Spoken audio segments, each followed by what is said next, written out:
Now, yesterday, I made the video in which I stated that it's unlikely that Elon Musk reinstated the misgendering policy on Twitter out of his own volition. It is likely that he was pressured by outside forces in order to do so. By whom, I didn't know. I assumed it was activist groups or something else, but definitely not because Elon Musk himself considers that this is a policy that needs to happen. And my basis for what I said is due to the fact that when he arrived, it was one of the first policies that went away, despite the major outrage and freaking out of the left. He was like, no, we're going to remove this. And there was backlash because of it. There were advertisers that were upset and pulled out, and Elon just didn't care. So it made absolutely no sense for him to pull out this controversial policy and then wait a couple of months to put it back in, so now he outrages the right as well. And the left still doesn't care. And now they're like, well, whatever. And it turns out that I was right, okay? Like, my prediction was spot on. Tim Pool and the Quartering, I made a video saying how they were going to pull ads away from Twitter and how they're protesting about this.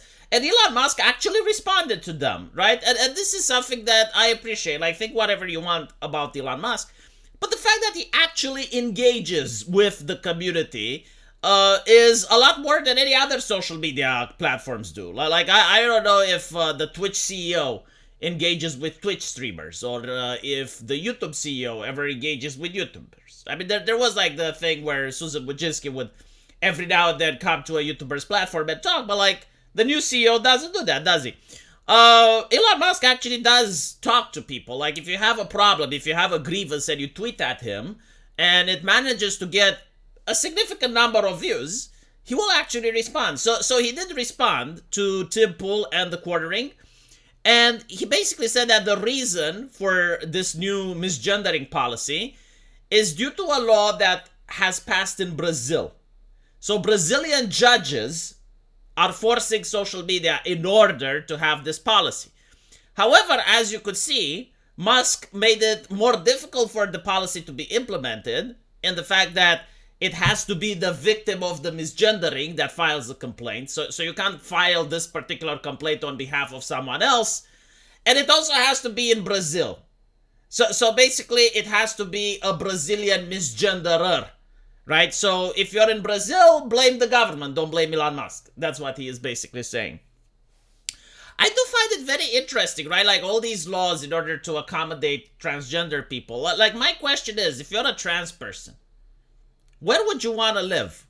In the evil, racist, heteronormative United States, where you can get misgendered, but the economy is what it is? Or do you want to live in Brazil, where the economy is also what it is, but you don't get misgendered?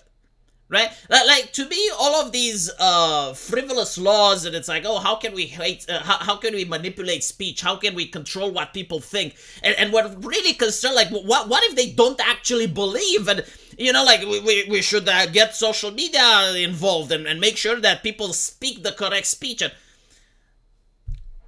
they completely ignore what's important, and what's important is the economy. If people manage to get jobs, like, I would rather live in a country where people insult me on a daily basis, but where I have a job, where I have stability, where the economy is good and I'm not lacking for anything.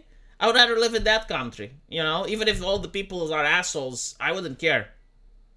But apparently, no, you have a country like Brazil with huge income disparity, massive poverty, and all of that, but the judges are very concerned about that. And what's also interesting, this is what I noticed, in the eyes of the lawmakers, as well as in the eyes of social media, the people are the product, right? Like the business model of social media websites is that you are not a human being. You are a product to be harvested and to be manipulated according to the advertiser's will.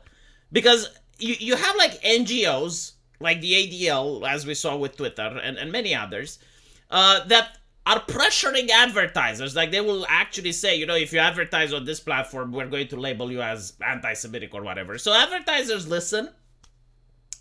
And the platforms, in order to get the advertisers back, they have to make the policies that the activist group wants. So in other words, they have to manipulate people, that they have to add algorithms and terms of service and various policies to manipulate how people think, what people are allowed to say. It's literally like you're a product at a factory line. Like they need to sculpt you in the perfect shape that the activists want so that you're allowed to use that platform.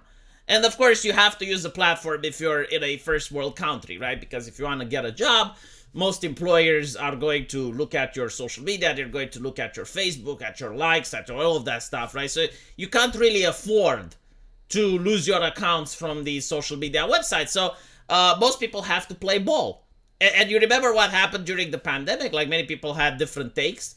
I remember during the pandemic, I would often take a taxi to wherever I was going, and I would have a conversation with the taxi driver. And then when I would arrive, I would go to my hairstylist to get my hair done, and I would have a conversation with my hairstylist.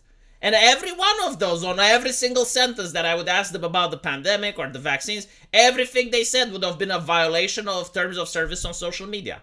Like social media was a completely different reality of what people thought, of what people believed, than the real world. And that was concerning, right? Because it creates the illusion that what's on social media is reality, but it's not.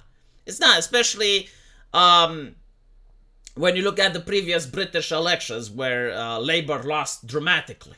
They lost dramatically because they created and they pressured social media to censor.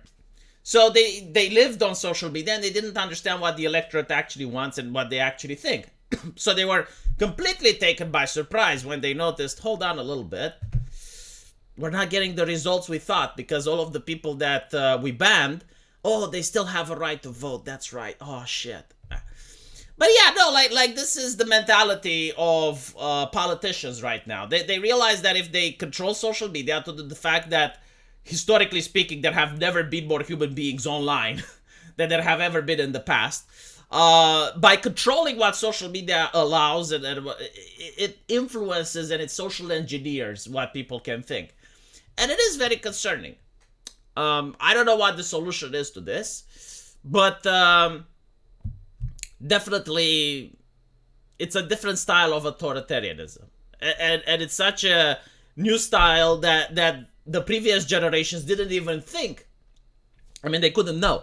So they didn't even think to make legislation in order to protect people for this. So in the United States, sure, you have free speech, you got like all these things that protect you and protect your rights and limit the government. But when it comes to social media, you don't. Yeah, let me know what you guys think, though. And as usual, I will see you in the comment section. Take care.